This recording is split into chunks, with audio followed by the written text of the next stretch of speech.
بسم الله الرحمن الرحيم. الرحمن علم القرآن خلق الإنسان علمه البيان. الشمس والقمر بحسبان والنجم والشجر يسجدان والسماء رفعها ووضع الميزان ألا تطغوا في الميزان وأقيموا الوزن بالقسط ولا تخسروا الميزان.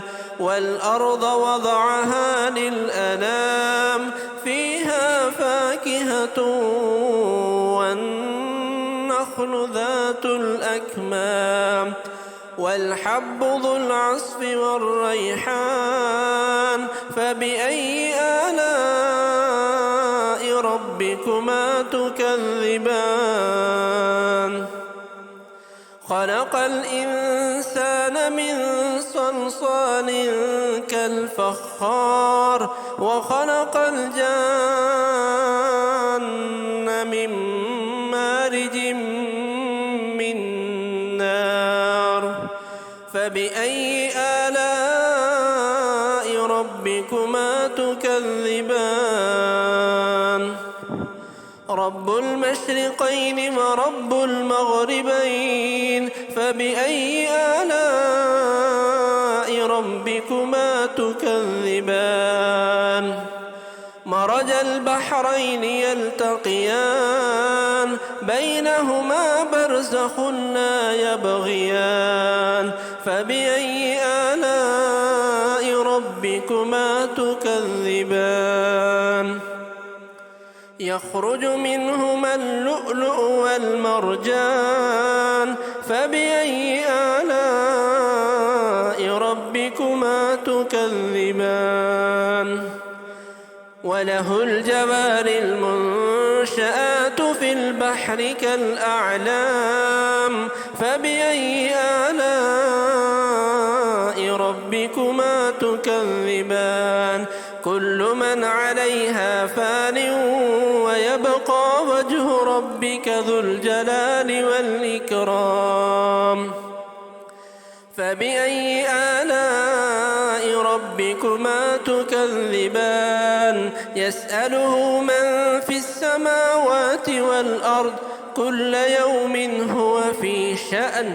فبأي آلاء ربكما تكذبان؟ سنفرغ لكم أيها الثقلان. فبأي آلاء ربكما تكذبان؟ يا معشر الجن والإنس إن استطعتم أن تنفذوا من أقطار السماوات والأرض فانفذوا لا تنفذون إلا بسلطان. فبأي آلاء ربكما تكذبان؟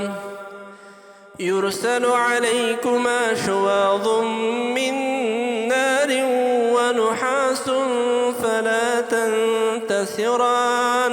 فبأي آلاء ربكما تكذبان؟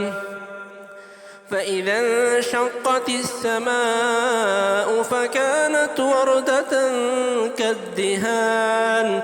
فبأي آلاء ربكما تكذبان؟ فيومئذ لا يسأل عن ذنبه إنس ولا جان. فبأي آلاء ربكما تكذبان؟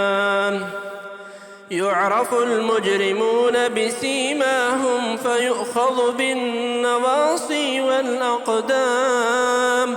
فبأي آلاء ربكما تكذبان؟ هذه جهنم التي يكذب بها المجرمون يطوفون بينها وبين حميم آن. فبأي آلاء ربكما تكذبان؟ ولمن خاف مقام ربه جنتان فبأي آلاء ربكما تكذبان ذواتا أفنان فبأي آلاء ربكما تكذبان فيهما عينان تجريان فبأي آلاء ربكما تكذبان فيهما من كل فاكهة زوجان فبأي آلاء ربكما تكذبان متكئين على فرش بطائنها من استبرق وجنى الجنتين دان فبأي آلاء ربكما تكذبان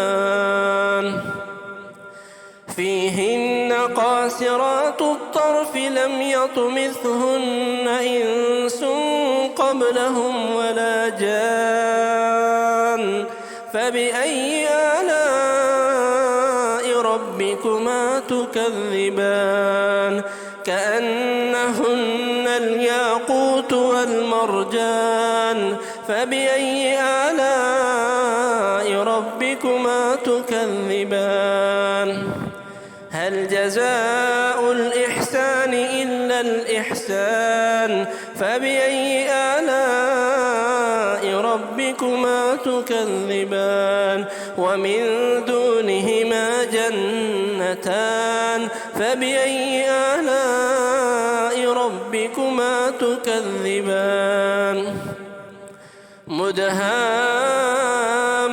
مدهامتان فبأي آلاء ربكما تكذبان فيهما عينان نضاختان فبأي آلاء ربكما تكذبان فيهما فاكهة ونخل ورمان فبأي آلاء ربكما تكذبان فيهن خيرات حسان فبأي آلاء ربكما تكذبان حور مقصورات في الخيام فبأي آلاء ربكما تكذبان لم يطمثهن إنس